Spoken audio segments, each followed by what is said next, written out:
Hello दोस्तों, स्वागत है आप सभी का एक बहुत ही बेहतर और महत्वपूर्ण वीडियो में। तो दोस्तों, आज की वीडियो बहुत ही इम्पोर्टेंट होने वाली है। ये वीडियो कक्षा 12 हिंदी की बहुत ही इम्पोर्टेंट वीडियो होने वाली है, इसलिए वीडियो को लाइक करके चैनल पर नए हो तो सब्सक्राइब कर लीजिए ताकि आपको इसी प्रकार की और भी वीडियोस मिलती रहें। ठीक है, तो अगर आप लोग बोर्ड एग्ज़ाम 2024 देने वाले हैं तो आपके लिए ये वीडियो रामबाण साबित हो सकती है, क्योंकि इस वीडियो में ऐसे 10 क्वेश्चन बताऊंगा जिनमें से आप ये समझ लीजिए कि 6 नंबर के क्वेश्चन आपको हर हालत में मिल जाएंगे। ठीक है, ये ऐसा एक टॉपिक है जिसमें से हर बार क्वेश्चन पूछे जाते हैं। तो यहाँ पर आपको हम बताएंगे वाक्यांश के लिए एक शब्द और क्या बताएंगे, लोकोक्तियाँ और मुहावरे। इस प्रकार के आपको क्वेश्चन बताए जाएंगे। ठीक है, 3 टाइप के क्वेश्चन होंगे, 2-2 नंबर के पूछे जाते हैं, 6 नंबर आपके पक्के होने वाले हैं। तो चलिए स्टार्ट करते हैं। चैनल पर नए सब्सक्राइब कर लेना, वीडियो को लाइक कर देना। शुरुआत करते हैं क्वेश्चन नंबर 1 से। तो हमारा पहला क्वेश्चन है, देखिए बहुत इंपॉर्टेंट क्वेश्चन है।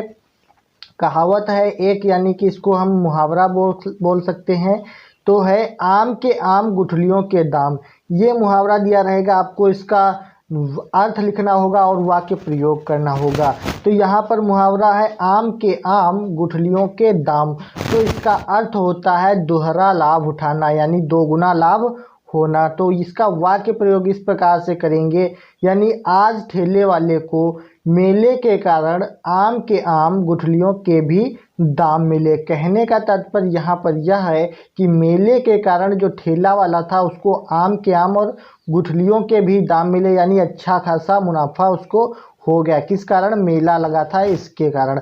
तो वही कह रहा है आम के आम गुठलियों के दाम, यानी दोहरा लाभ उठाना। इस प्रकार से आपको इसका अर्थ लिखना है और बाद में वाक्य प्रयोग कर देना है। ठीक, उसके बाद में अगला हमारा क्वेश्चन है, बहुत इंपॉर्टेंट क्वेश्चन। अधजल गगरी छलकत जाए। अधजल गगरी छलकत जाए का तात्पर्य क्या होता है, इसको समझेंगे। अधजल गगरी का मतलब है अधूरे ज्ञान वाला व्यक्ति। छलकत जाए मतलब अधिक बोलता है। तो यहाँ पर पूरे वाक्यांश का अर्थ यही निकलेगा कि अधजल गगरी छलकत जाए का मतलब है अधूरे ज्ञान वाला व्यक्ति अधिक बोलता है। जिसको कम ज्ञान होता है, यानी चीज़ें कम पता होती हैं, वो ज़्यादा दिखावा करता है कि मुझे सब कुछ पता है। उसी प्रकार हम यहाँ पर वाक्य प्रयोग में लिख सकते हैं कि मोहन ने गायन सीखना प्रारंभ करते ही स्वयं को गायक कहना शुरू कर दिया। सही कहा गया है, अधजल गगरी छलकत जाए। यहाँ पर कहने का तात्पर्य यह है कि मोहन ने जैसे गाना सीखना प्रारंभ किया, ठीक है, तो वह अपने आप को गायक कहने शुरू कर दिया। अभी कहने का तात्पर्य है उसने सीखना प्रारंभ ही किया था और उसने गायक अपने आप को कहना शुरू कर दिया। इधर उधर ढिंढोरा पीट रहा है, लेकिन अभी उसको पूरा ज्ञान नहीं है कि किस प्रकार से गाया जाता है। वही यहाँ पर इसका तात्पर्य है, यानी अधजल गगरी छलकत जाए का मतलब हुआ अधूरे ज्ञान वाला व्यक्ति अधिक बोलता है। वहीं पर हम वाक्य प्रयोग कर देंगे कि मोहन ने गायन सीखना प्रारंभ करते ही स्वयं को गायक कहना शुरू कर दिया। सही कहा गया है, अधजल गगरी छलकत जाए। ठीक है, यहाँ तक आपको कोई डाउट नहीं होना चाहिए। ठीक है, अगर वीडियो अच्छी लग रही है तो एक लाइक कर दीजिए, चैनल पर नए हो तो सब्सक्राइब कर ही लीजिए। चलिए अगला क्वेश्चन देखते हैं। क्वेश्चन नंबर 3 बहुत ही इम्पोर्टेंट है। दाल में काला होना। यहाँ पर कहने का तात्पर्य क्या होता है कि दाल में काला होना, कहते नहीं घरों में कुछ तो दाल में काला है। तो यहाँ पर समझते हैं दाल में काला होना का इसका वाक्य प्रयोग और इसका अर्थ। तो दाल में काला होना का अर्थ है दोष छिपे होने का संदेह होना। जैसे कहते नहीं है कि मुझे दाल में काला लग रहा है, तो वहीं पर दोष छिपा हुआ है, इसका संदेह आपको है। किसी व्यक्ति पर दाल में काला लग रहा है या उसकी बातों में दाल में काला लग रहा है, यानी कि दोष छिपे होने का संदेह हो रहा है।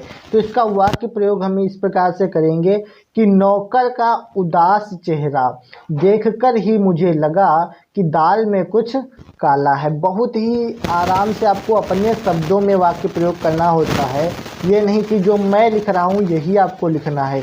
आपको जो भी पसंद आए वो आप लिख सकते हैं, ठीक है। इसलिए यहाँ पर हमने लिखा कि नौकर का उदास चेहरा देखकर ही मुझे लगा कि दाल में कुछ काला है, यानी उसका उदास चेहरा था। जब दोष छिपा रहता है तो पहले से ही मुंह लटक जाता है, तो उसे देखकर मुझे पता चल गया कि दाल में कुछ काला है। इस प्रकार से आप कुछ बना सकते हैं। इसका कुछ अर्थ आपको ध्यान रखना है। जैसे दाल में काला होना आएगा तो इसको लिखना है दोष छिपे होने का संदेह होना। अर्थ आपको आना चाहिए, वाक्य प्रयोग आप अपने हिसाब से कर सकते हैं। अगला है हमारा मोस्ट इम्पॉर्टेंट क्वेश्चन, पापड़ बेलना।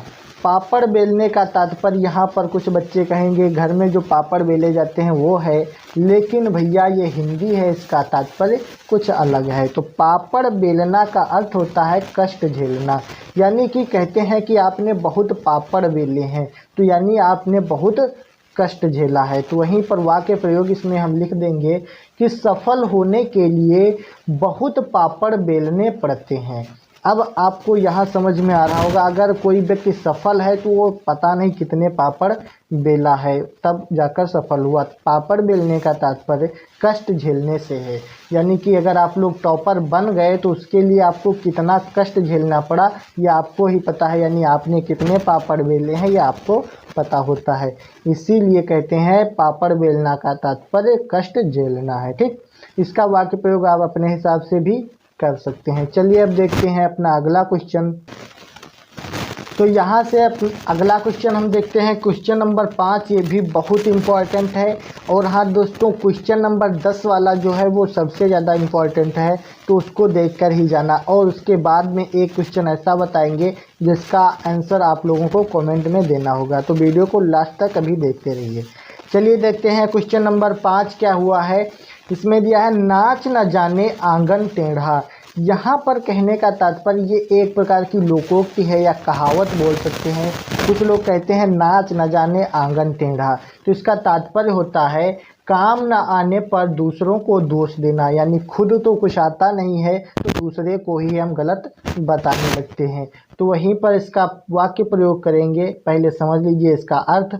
जहाँ पर लिखा होगा नाच ना जाने आंगन टेढ़ा, तो इसका अर्थ होता है काम ना आने पर दूसरों को दोष देना, ठीक है। तो यहाँ पर वाक्य प्रयोग में हम इस प्रकार कर सकते हैं, यानी कहानी समझ नहीं आई तो मुन्ना कहानी को अधूरी बता रहा है। सच ही कहा गया है नाच न जाने आंगन टेढ़ा, यानी कि मुन्ना को जब कहानी सुनाई गई तो मुन्ना को वो कहानी अधूरी लगी, तो उसने कहा कि ये कहानी अधूरी है। इसका मतलब ये हुआ कि उसको खुद कहानी समझ में नहीं आई तो उसने कहानी को ही अधूरी बता दिया। वही कहा गया है कहानी समझ नहीं आई तो मुन्ना कहानी को अधूरी बता रहा है। सच ही कहा गया है नाच न जाने आंगन टेढ़ा। इस प्रकार से इसका वाक्य प्रयोग कर देंगे। उसके बाद में क्वेश्चन नंबर 6 से यहाँ पर इकट्ठा होते हैं बहुत सारे इम्पोर्टेंट प्रश्न। सबसे पहले इसमें समझते हैं कौन से प्रश्न है। तो ये वाक्यांश के लिए एक प्रश्न, एक शब्द है। ये एक वाक्यांश दिया है, इसके लिए आपको एक शब्द लिखना है। जैसे कि क्वेश्चन नंबर 6 दिया गया है जिसे काटा ना जा सके। ये आपका क्वेश्चन दिया रहेगा, इसको एक शब्द में आपको लिखना है। तो जिसे काटा ना जा सके उसे हम अकाट्य बोलते हैं, ठीक है। इस प्रकार से आपको लिखना है। जिसे मारा ना जा सके उसे अमर बोलते हैं, यानी जो मरे ना वो अमर है, ठीक है। जो क्या कहते हैं भगवान पर विश्वास रखता है वो आस्तिक है। इसी प्रकार से आपको लिखना है। तो देखिए क्वेश्चन नंबर 6 है जिसे काटा ना जा सके उसे हम कहते हैं अकाट्य। और यहाँ पर क्वेश्चन नंबर 7 है कि जो जाना ना जा सके, जो जाना ना जा सके उसे हम कहते हैं अज्ञेय। ये बहुत ही छांट कर आपके लिए लाए हैं इम्पोर्टेंट प्रश्न, ठीक है। तो वीडियो को जरूर एक लाइक कर देना। अगला है जो वंदना करने योग्य हो। जो वंदना करने योग्य हो उसे हम वंदनीय कहते हैं, और जो जाना ना जा सके यानी जो अज्ञात हो उसे हम अज्ञेय कहते हैं, और जो वंदना करने योग्य हो वो वंदनीय होता है। इस प्रकार से आपको लिखना होता है एक शब्द। ठीक, अगला क्वेश्चन मोस्ट इम्पॉर्टेंट है। तो यहाँ पर 9 नंबर क्वेश्चन है, किसी बात को पंजिका में चढ़ाना। तो क्या होता है, जब किसी बात को हम पंजिका में चढ़ाते हैं, दर्ज करते हैं, तो उसको हम पंजीकरण बोलते हैं। क्या बोलते हैं? पंजीकरण। तो यहाँ पर आंसर हो जाएगा, यानी किसी बात को पंजिका में चढ़ाना, तो इसका तात्पर्य है पंजीकरण। ठीक, उसके बाद में अगला क्वेश्चन है question number 10, most important question है, ईश्वर में विश्वास रखने वाला। यही अपने हम बता चुके हैं अभी, ईश्वर में जो विश्वास रखता है वो आस्तिक, और जो विश्वास नहीं रखता है वो होता है नास्तिक। इस प्रकार से हमारा ईश्वर में विश्वास रखने वाला, इसका आंसर हो जाएगा आस्तिक होता है। ठीक है, जो विश्वास नहीं रखता है वो होता है नास्तिक। इस प्रकार से आपको लिखना है। अगला हमारा क्वेश्चन नंबर 11 है, इसका कमेंट बॉक्स में आपको आंसर बताना है। तो देखते हैं, यहाँ तक जो बच्चे देख रहे हैं वो ज़रूर कमेंट करके आंसर बताएं। यहाँ पर क्वेश्चन है, जिसका विश्वास किया जा सके, यानी कि जो विश्वास करने योग्य हो या फिर जिसका विश्वास किया जा सके उसको हम क्या बोलते हैं।